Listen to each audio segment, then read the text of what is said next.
Mais dans ces cas-là, vous ne voyez pas que justement le PDCI RDA et ses alliés sont en train un peu de le victimiser avec justement ce code-là pour masquer, on va dire, les conflits internes aussi au sein du parti? Non, il n'y a pas de conflit au sein du parti. Au sein du parti du PDCI RDA, il n'y a pas de conflit interne? Il n'y a pas de conflit interne au sein du parti. Il y a des tests qui ont été appliqués. Le président Tidjane Thiam a été élu en décembre 2023. Donc, il n'y a pas de conflit. C'est juste des personnes qui veulent tordre le cou au droit, tordre le cou à nos tests pour que ça soit en leur faveur. Mais vous avez vu que le tribunal de première instance a mis fin à cette affaire. Et pour nous, l'affaire Valérie Yapo n'a plus, ce n'est plus l'actualité au PDCI.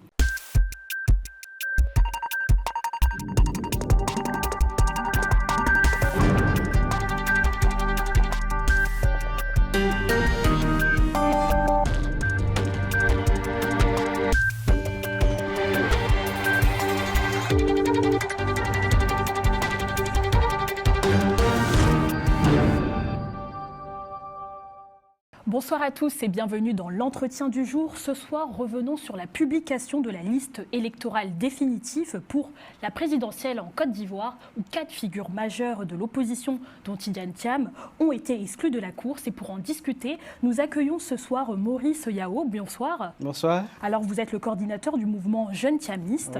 Oui, comment réagissez-vous personnellement justement à cette décision qui écarte quand même votre leader politique? Oui, je voudrais avant tout vous remercier pour le travail que votre chaîne abat au quotidien et me présenter aussi aux Ivoiriennes et aux Ivoiriens. Je suis Maurice Yao, coordinateur du mouvement Jeunes Thiamistes. Pour répondre à la question, je voudrais indiquer d'ores et déjà que c'est avec un sentiment d'indignation et de frustration que nous avons reçu d'abord la décision de Madame la présidente du tribunal de première instance d'Abidjan Plateau ordonnant la radiation du président Tidjane Thiam sur la liste électorale. Il faut indiquer que c'est une décision injuste, une décision rendue par une présidente du tribunal qui est inféodée au pouvoir en place et qui a pour seule ambition d'écarter un candidat sérieux aux élections présidentielles de 2025, à savoir le président Tidjane Thiam. Il faut tout de suite indiquer aussi qu'il y a eu l'argumentaire assez cohérent évoqué par les avocats du parti, y compris par les avocats du président Tidjane Thiam, qui ont indiqué que l'article 48 qui est aujourd'hui mise en cause ne devrait pas s'appliquer au président Tidjane Thiam. Je ne vais pas revenir sur l'argumentaire qui a été développé en long et en large sur tous les plateaux télé, mais je voudrais, si vous me permettez, de citer Montesquieu qui dit « Une injustice faite à une personne constitue une menace pour les autres ». Aujourd'hui, c'est une injustice que subit le président Tidjane Thiam. Malheureusement, on a l'impression que cette tentative d'exclusion crée une sorte d'exclusion vis-à-vis de la diaspora ivoirienne. Parce que c'est quand même grotesque de dire que le président Thiam aujourd'hui n'est pas ivoirien. Donc c'est une exclusion, au-delà de la personne du président Tidjane Thiam, c'est une exclusion vis-à-vis de la diaspora ivoirienne. Et c'est injuste, c'est infondé, et c'est pour cela que nous sommes engagés aux côtés du président Tidjane Thiam, nous sommes engagés aux côtés du PDCI RDA pour que la forfaiture ne fonctionne pas cette fois-ci. Mais justement, que c'est quand même un grand coup de massue, voire même une gifle pour votre engagement et celui aussi de vos militants. Qu'est-ce que vous comptez justement mettre en place, mis à part les appels médiatiques, pour justement renverser la donne s'il faut? Oui, vous avez vu la réaction spontanée des militants du PDCI RDA qui ont manifesté leur mécontentement partout en Côte d'Ivoire. Vous avez suivi très certainement avec nous la marche à Daokro, à Bongouanou et plus précédemment à Abidjan, la grande marche de protestation. Donc nous sommes aujourd'hui au PDCI RDA engagés dans une dynamique de dire que c'est toujours possible de s'asseoir à une table de discussion, de dialogue, et que c'est toujours possible de discuter entre leaders politiques. C'est pour cela que nous sommes pour l'instant engagés dans la marche pacifique pour réclamer toujours un dialogue politique au sein de la classe politique ivoirienne. Et nous pensons qu'au-delà de cela aussi, il y a des actions qui sont menées par le PDCI-RDA. Vous avez très certainement suivi l'intervention du président Thiam au Parlement européen et aussi la motion qui a été déposée ainsi que la requête qui a été envoyée à l'ONU.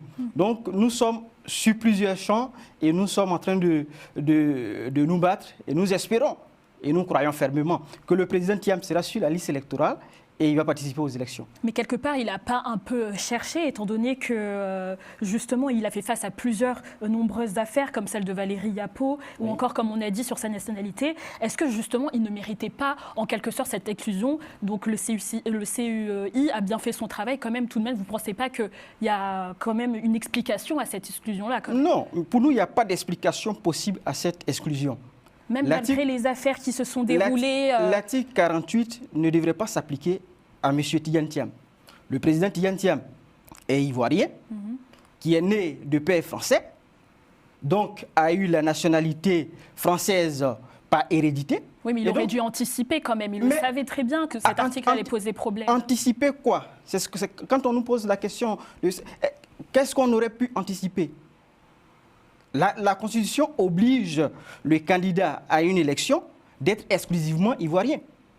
Donc, la seule obligation que le président Thiam avait, c'est de renoncer à sa nationalité française, ce qui a été fait. Donc, on ne pouvait pas anticiper qu'il soit pas né ou qu'il soit né de père ou de père français. Mais dans ce cas-là... Donc, l'article 48 ne devrait pas s'appliquer au président Tidjane Thiam. Mais dans ces cas-là, vous ne voyez pas que justement le PDCI-RDA et ses alliés sont en train un peu de le victimiser avec justement ce code-là pour masquer, on va dire, les conflits internes aussi au sein du parti? Non, il n'y a pas de conflit au sein du parti. Au sein du parti du PDCI-RDA, il n'y a pas de conflit interne? Il n'y a pas de conflit interne au sein du parti. Il y a des tests qui ont été appliqués. Le président Tidjane Thiam a été élu en décembre 2023. Donc, il n'y a pas de conflit. C'est juste des personnes qui veulent tordre le cou au droit, tordre le cou à nos tests pour que ça soit en leur faveur. Mais vous avez vu que le tribunal de première instance a mis fin à cette affaire. Et pour nous, l'affaire Valérie Yapo n'a plus, ce n'est plus l'actualité au PDCI. Et qu'en est-il justement de votre stratégie? Est-ce qu'en interne, là, en tant que coordinateur donc, du jeune thiamiste, du mouvement jeune thiamiste, vous avez un peu une quelque sorte stratégie de transformer du coup Tidjane Thiam en quelque sorte en martyr politique de la politique ivoirienne, c'est ça? Non, pas quand on veut transformer Tidjane Thiam en martyr politique. Parce que pour vous, c'est un martyr ou Non, bon, je dirais pas que c'est forcément un martyr, mais nous, ce qu'on veut, c'est que Tidjane Thiam soit inscrit sur la liste électorale, parce qu'il a le droit d'être sur la liste électorale et qu'il participe aux élections. Sa politique, sa vision politique est aujourd'hui soutenue par la majorité des Ivoiriens et principalement par les jeunes. Donc, ce que nous, on souhaite, c'est que Tidjane Thiam soit inscrit sur la liste électorale et qu'il y ait des élections inclusives et que le meilleur gagne. Et nous savons que nous avons le bon cheval et qui va gagner. Donc, on n'a pas besoin de faire de Tidjane Thiam un martyr, mais on veut qu'il soit sur la liste électorale. Et qu'est-ce que ça en dit justement des scrutins à venir pour ces élections? Mais c'est un sentiment d'inquiétude. Vous avez vu la situation qui tend à s'envenimer au fil des jours, mais les Ivoiriens sont inquiets. Les Ivoiriens sont inquiets. Ça ne devrait pas être comme ça, parce que chaque année, chaque fois qu'on a des élections, c'est un sentiment d'inquiétude nationale. Et c'est déplorable. C'est ce cycle de violence observé aux élections qu'on veut éviter. C'est pour cela qu'au PDCI, on appelle au dialogue. L'opposition, dans son ensemble, appelle au dialogue. Donc, il faut, à un moment donné, que le pouvoir en place comprenne qu'on ne peut pas aller dans ce contexte-là à une élection. Monsieur Yao, justement, plusieurs leaders majeurs de l'opposition, dont Laurent Gbagbo, Guillaume Soro, Charles Blé Goudé et Noël Akossi-Benjo, figurent également parmi les radiés. Oui. Mais vous ne pensez pas que la crédibilité du futur président ne dépend-elle pas autant de la qualité aussi du processus électoral, avec la fiabilité du matériel et le taux de participation aussi, oui, que de la présence ou non de certains candidats? Effectivement, nous sommes d'accord sur ce point. Et au PDCI, on a toujours réclamé que Tidjane Thiam soit sur la liste électorale, que M. Laurent Gbagbo soit sur la liste électorale, que M. Guillaume Soro soit sur la liste électorale pour permettre une élection inclusive. Parce que aujourd'hui, l'exclusion de ces 4 figures de l'opposition ivoirienne, c'est à peu près 80% de l'électorat ivoirien. Donc, aller à une élection sans ces figures de l'opposition, mais on ne peut pas, je peux vous parier qu'on ne peut pas avoir 20% de taux de participation. Voilà, c'est ça qui est la réalité aujourd'hui, que le RHDP ne peut pas dénier. En tout cas, M. Yao, face à cette exclusion, votre leader donc, a saisi l'ONU. Oui. Mais est-ce là un aveu justement d'impuissance face à la justice ivoirienne? Pourquoi, à votre avis, il a fait ce choix-là? D'accord. Je voudrais vous répondre avec un élément de loi. Vous savez, l'article 12 qui a été évoqué à l'issue du procès pour indiquer au président Tidjane Thiam qu'il n'a pas de voie de recours sur le plan national, c'est un article qui a été modifié nuitamment en 2020. L'article 12 du Code électoral issu de la loi de 2000 indiquait, et si vous me permettez, je vais vous lire le paragraphe 2, les omissions et irrégularités constatées par la commission chargée des élections en ce qui concerne la mention des noms, prénoms, sexe, profession, résidence ou domicile des électeurs pourront faire l'objet d'un recours devant les juridictions de première instance sans frais. Par simple déclaration au greffe du tribunal, les décisions rendues par ces juridictions ne sont susceptibles d'aucun recours. Ça, c'est la formulation du code électoral issu de la loi de 2000. Ça veut dire que le législateur, à l'époque, entendait dire que ce sont les erreurs matérielles, donc portant sur le nom, le domicile, la profession, qui pouvaient faire l'objet d'un recours devant le tribunal de première instance et que c'est la décision issue de ce recours-là qui n'est pas susceptible de recours. Mais cet article a été modifié en 2020 et quand par ordonnance, je précise, et quand il s'est agi de ratifier cet article, ce code électoral devant le Parlement, mais le PDCI avait indiqué que le code électoral est confligène. Malheureusement, en 2020, comme il y avait la fièvre de la violation de la Constitution, la fièvre du 3e mandat, mais personne n'a écouté. Aujourd'hui, nous sommes de plein pied dans le conflit. Donc, dire à travers un code électoral qu'une décision qui porte atteinte aux droits civiques et politiques d'un homme n'ouvre pas droit à un recours sur le plan national, mais c'est inconstitutionnel. C'est inconstitutionnel. Donc, quand le PDCI RDA saisit l'ONU, mais ce n'est pas une partie de bluff. C'est parce qu'il y a une violation grave et cruelle des droits de l'homme en Côte d'Ivoire, des droits civiques et politiques en Côte d'Ivoire. Voilà, donc c'est tout un arsenal juridique qui a été mis en œuvre. Donc, ce n'est pas un aveu de faiblesse. C'est parce qu'il y a vraiment de la violation des droits en Côte d'Ivoire. Donc, dire que un juge, donc un tribunal qui siège à juge unique, prend une décision, ce n'est pas susceptible de recours, mais c'est donner la possibilité à une personne d'avoir le droit de vie ou de mort sur les hommes politiques. Donc c'est aberrant et je pense que l'ONU va se ranger du côté du peuple ivoirien. En tout cas, le porte-parole du gouvernement ivoirien rappelle que la saisine d'organismes internationaux n'est pas une première et insiste clairement sur la souveraineté nationale. Mais comment justifiez-vous alors cette démarche-là, alors que la Côte d'Ivoire affirme vraiment veiller sur ses engagements justement nationaux et délaisser en soi les engagements internationaux pour ne pas remettre en cause sa souveraineté quand même. Oui, mais si la Côte d'Ivoire veille à respecter ses engagements internationaux, ça veut dire qu'une décision de l'ONU demandant la réintégration de Tidjane Thiam, ça devrait se faire. Donc l'État ivoirien devra s'exécuter. Nous ne demandons pas, et ça je voudrais quand même préciser, c'est que c'est une action parmi tant d'autres. Oui. Et ce qui sera prioritaire, ce qui est prioritaire pour nous, c'est l'action du peuple. Et c'est pour cela que vous voyez depuis quelques mois des manifestations partout en Côte d'Ivoire. Et donc, nous pensons que parce que nous avons le peuple avec nous, Tidjane Thiam sera inscrit sur la liste électorale et il participera aux élections. Vous avez parlé justement de dialogue, un dialogue donc inclusif. Est-ce que vous parlez de ce dialogue-là avec d'autres forces politiques et de la société civile, ou comptez-vous vraiment rester dans cette logique encore de confrontation, là en saisissant l'ONU par exemple? Mais le dialogue, c'est avec... il y a du chaud et du froid, quoi. Oui, c'est tous les partis politiques. C'est tous les partis politiques, y compris la société civile. Mais la société civile est aujourd'hui avec l'opposition pour solliciter un dialogue politique. Avec toutes les formes de politique. Oui, avec tout. Mais on a besoin, en Côte d'Ivoire, on a besoin de s'asseoir pour discuter.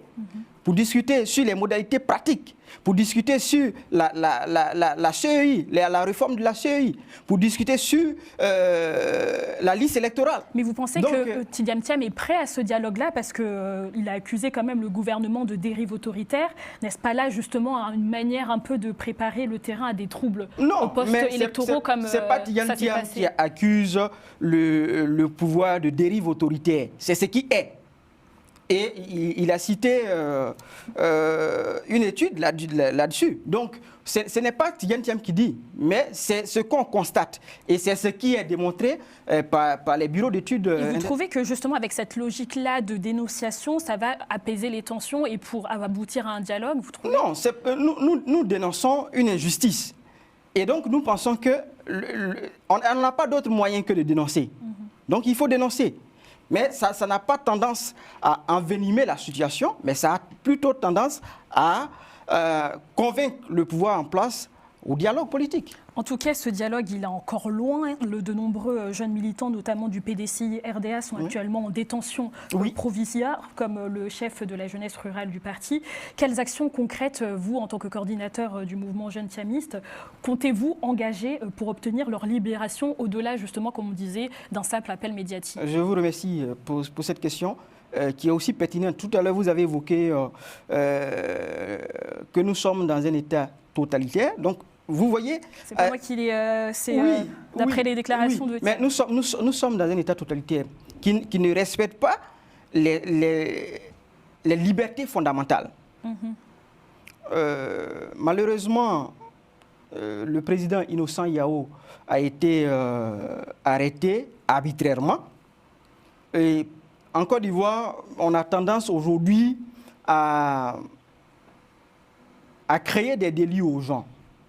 Donc, on reproche à Innocent Yao d'avoir fait une publication sur Facebook.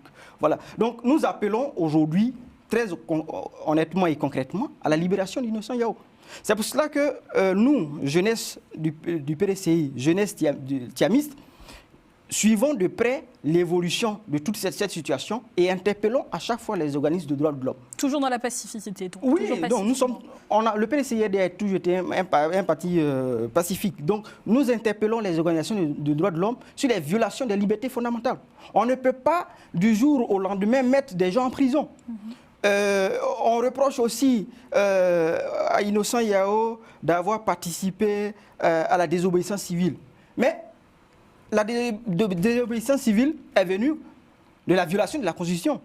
Donc, de la violation de M. Ouattara, de la Constitution ivoirienne, en voulant briguer à tout prix un troisième mandat. Et ça, on n'en parle pas. Mais il y a eu violation des droits de l'homme. Permettez-moi de revenir un peu sur le référendum de 2016 qui a vu la nouvelle constitution ivoirienne. C'est que au moment du référendum, des affiches ont été conçues, des publications ont été faites dans tous les médias pour dire que le président Tidiane Thiam ne pouvait pas briguer un troisième mandat. Mais c'est un mensonge d'État. Ça, on ne l'indique pas assez régulièrement, mais c'est un mensonge d'État. On a réussi à mentir à tous les Ivoiriens à un moment donné pour dire le président Thiam, le président Ouattara ne pouvait pas briguer un troisième mandat. Et quand les Ivoiriens ont dit oui à cette constitution, on revient leur dire mais on s'est trompé. Donc je pense qu'il faut arrêter. À un moment donné, il faut arrêter de prendre les Ivoiriens pour des idiots. Et c'est pour cela que je voudrais interpeller ici de façon ferme les organisations de droits de l'homme qui suivent de près l'actualité ivoirienne sur ces arrestations arbitraires et demander la libération dans les meilleurs délais du président Innocent Yao. Monsieur Yao, on arrive bientôt vers la fin de l'émission. Pourquoi ne pas prévoir encore un plan B avec un autre candidat, comme ça l'a été le cas au Sénégal? Grâce à ça, le parti est désormais au pouvoir et a gagné les élections. Pourquoi être borné justement sur Monsieur Thiam? Mais, madame, d'abord, il faut indiquer que le PDCI étant bien régi par des tests, nous sommes allés à une convention et c'est la convention qui a désigné Tidiane Thiam candidat aux élections. Donc, pour nous, on ne peut pas envisager un plan B parce que il est quand même exclu. Et le plan B, c'est Tidiane Thiam. Le plan A, c'est Tidiane Thiam parce que c'est lui que les Ivoiriens ont choisi. C'est lui que les militants du PDCI RDA ont choisi. Et donc, on n'envisage pas de plan B parce qu'on estime que Tidiane Thiam a été injustement radié de la liste électorale. Il mérite d'y être. Et que pensez-vous justement de la candidature de Jean-Louis Billon qui se dit prêt à défendre les couleurs du PDCI RDA? Pour lui, c'est une honte justement qu'à 4 mois des élections présidentielles, il n'y ait encore pas de candidat. Mais le ministre Jean-Louis Billon, c'est un militant du PDCI RDA et qui a beaucoup apporté au parti. Mais les militants du PDCI ont pu constater que depuis, on va dire quelques années, le ministre Jean-Louis Billon ne participe presque plus aux activités du parti. C'est depuis, sous le président Henri Konan Bédié, et les militants du PDCI pourront en témoigner, donc ne participe presque plus aux activités du parti, jusqu'à l'avènement du président Tidiane Thiam. Et vous avez aussi suivi avec moi l'épisode malheureux de l'emprisonnement d'un de nos frères, Macron Ier. C'est sur action en justice du ministre Jean-Louis Billon qu'aujourd'hui, un militant du PDCI RDA est en prison. Donc, je pense que le ministre Jean-Louis Billon aurait du mal à faire accepter sa candidature par les militants du PDCI RDA eux-mêmes, avant même de parler même des Ivoiriens. Donc, nous pensons que ça serait plus logique pour lui de revenir à la maison et de venir soutenir le président Tidiane Thiam. Mais est-ce que vous partagez ce constat où Jean-Louis Billon affirme que le parti n'a jamais autant été divisé depuis la crise de succession de 93? Est-ce que quand même vous pensez que vous partagez le même constat ou alors c'est assez exagéré quand même? Mais c'est assez exagéré et j'ai envie de dire c'est utopique parce que le parti se porte bien aujourd'hui. Le parti se porte bien, il n'y a pas de division, hormis Jean-Louis Billon qui n'a pas participé au congrès, qui n'a pas participé à la convention, qui aurait pu participer à la convention pour se faire élire candidat du parti. Mais il n'a pas participé. Il a fait le choix de ne pas participer. Donc, je pense qu'il n'y a pas de division. Et vous avez pu le constater avec la vitalité qu'il y a aujourd'hui au PDCI RDA. Toutes les actions qui ont pu être menées aussi bien au sein de la diaspora que sur le plan national, que le PDCI RDA vit et revit de fortes et belles manières. Donc, il n'y a pas de division. Nous sommes vraiment rangés en ordre de bataille avec le président Tidiane Thiam. Et notre objectif, c'est octobre 2025. Malgré qu'il propose une refondation du parti et une ouverture à la société civile, vous, jeunes thiamistes, vous ne soutiendrez pas donc une telle démarche alors? Mais aujourd'hui, on va dire que notre organisation, la structuration du parti nous permet de cette ouverture sur la société civile. On collabore avec tous les organismes de société civile en Côte d'Ivoire. D'ailleurs, au PDCI RDA, il y a beaucoup de mouvements de soutien aux partis qui ne sont pas forcément, qui ont des membres qui ne sont pas forcément militants du PDCI. Donc, on est ouvert à toute organisation et je ne pense pas que ça soit une révolution parce que ça existe déjà. Et sincèrement, est-ce que vous pensez réellement que la CEI révise sa liste comme cela a été le cas en 2020? Madame, c'est une priorité. Ça devrait être une priorité pour la CEI. Parce que, pour une fois, il faut que la CEI se donne les moyens de respecter au moins la loi. La loi prévoit qu'il doit avoir une révision de la liste électorale chaque année. Donc, les députés ivoiriens ont voté un budget pour la révision de la liste électorale en 2025. C'est malheureux d'entendre le président de la CEI dire qu'il va avoir une révision de la liste électorale, mais après les élections. Mais il ne faut pas prendre les Ivoiriens pour les idiots, parce que la révision de la liste électorale, c'est pour permettre aux Ivoiriens qui n'ont pas pu s'inscrire sur la liste électorale ou qui ne sont pas sur la liste électorale, de s'y inscrire et de participer aux élections. Et l'élection présidentielle étant la mère des élections, mais il faut donner l'occasion aux nouveaux majeurs de s'inscrire et de participer aux élections. Donc, ça, pour nous, ça devrait être logique. Mais comme la CEI, plutôt que d'être une institution indépendante, veut s'inféoder au pouvoir en place pour faire un braquage électoral, mais nous croyons que c'est toujours possible. En 2020, la révision de la liste électorale a lieu en juin. Oui. Donc, en 2025, c'est toujours possible. Nous sommes en juin, c'est possible d'avoir une révision de la liste électorale. Et c'est pour cela qu'on n'a jamais manqué de demander une révision de la liste électorale. Je vais vous dire, j'étais dans un centre pour superviser la révision de la liste électorale au titre de l'année 2024.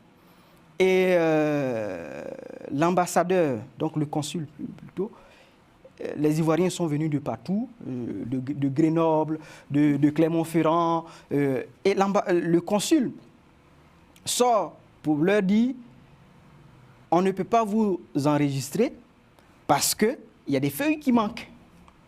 Nous sommes en 2025. Pour une révision de la liste électorale, on indique aux Ivoiriens qui sont venus, qui ont effectué le déplacement, qui ont payé leur transport pour venir s'inscrire sur la liste électorale, qu'ils doivent rentrer chez eux parce qu'il manque des feuilles. Donc, il y a eu des anomalies même au niveau de la révision de la liste électorale 2024. Il y a eu des irrégularités qui ont été révélées par le PDCI, notamment par Maître Blessy en charge des élections, et par toute l'opposition. Donc, il faut nécessairement une révision de la liste électorale. C'est respecter la loi, c'est permettre une élection crédible, transparente, inclusive.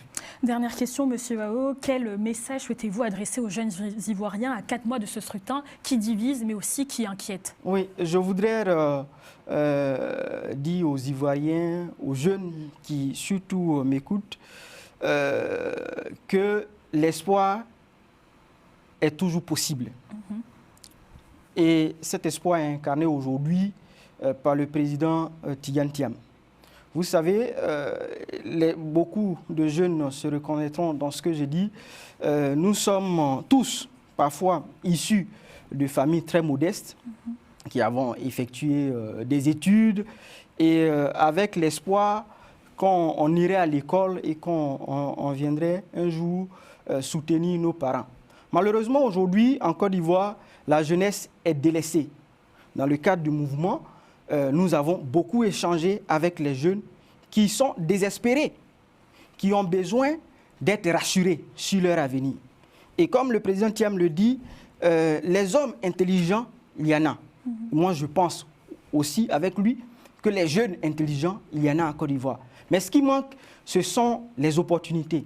Le président Thiam veut faire de la Côte d'Ivoire une terre d'opportunités pour ne pas qu'on quitte, comme le président Thiam le dirait lui-même, pour ne pas qu'on quitte le paradis actuel, le pseudo-paradis actuel du RHDP pour venir en enfer. Voilà, donc le président Thiam veut faire de la Côte d'Ivoire une terre d'opportunités pour la jeunesse. Et je pense que toute la jeunesse doit saisir cette occasion pour faire du président Tidjane Thiam le futur président de la Côte d'Ivoire à l'issue des élections de 2025. Merci beaucoup, Monsieur Maurice Yao, donc coordinateur du mouvement Jeunes Thiamistes. C'est moi qui vous remercie. Merci à vous, très chers téléspectateurs. On se retrouve très prochainement sur Global Africa Télé Sud.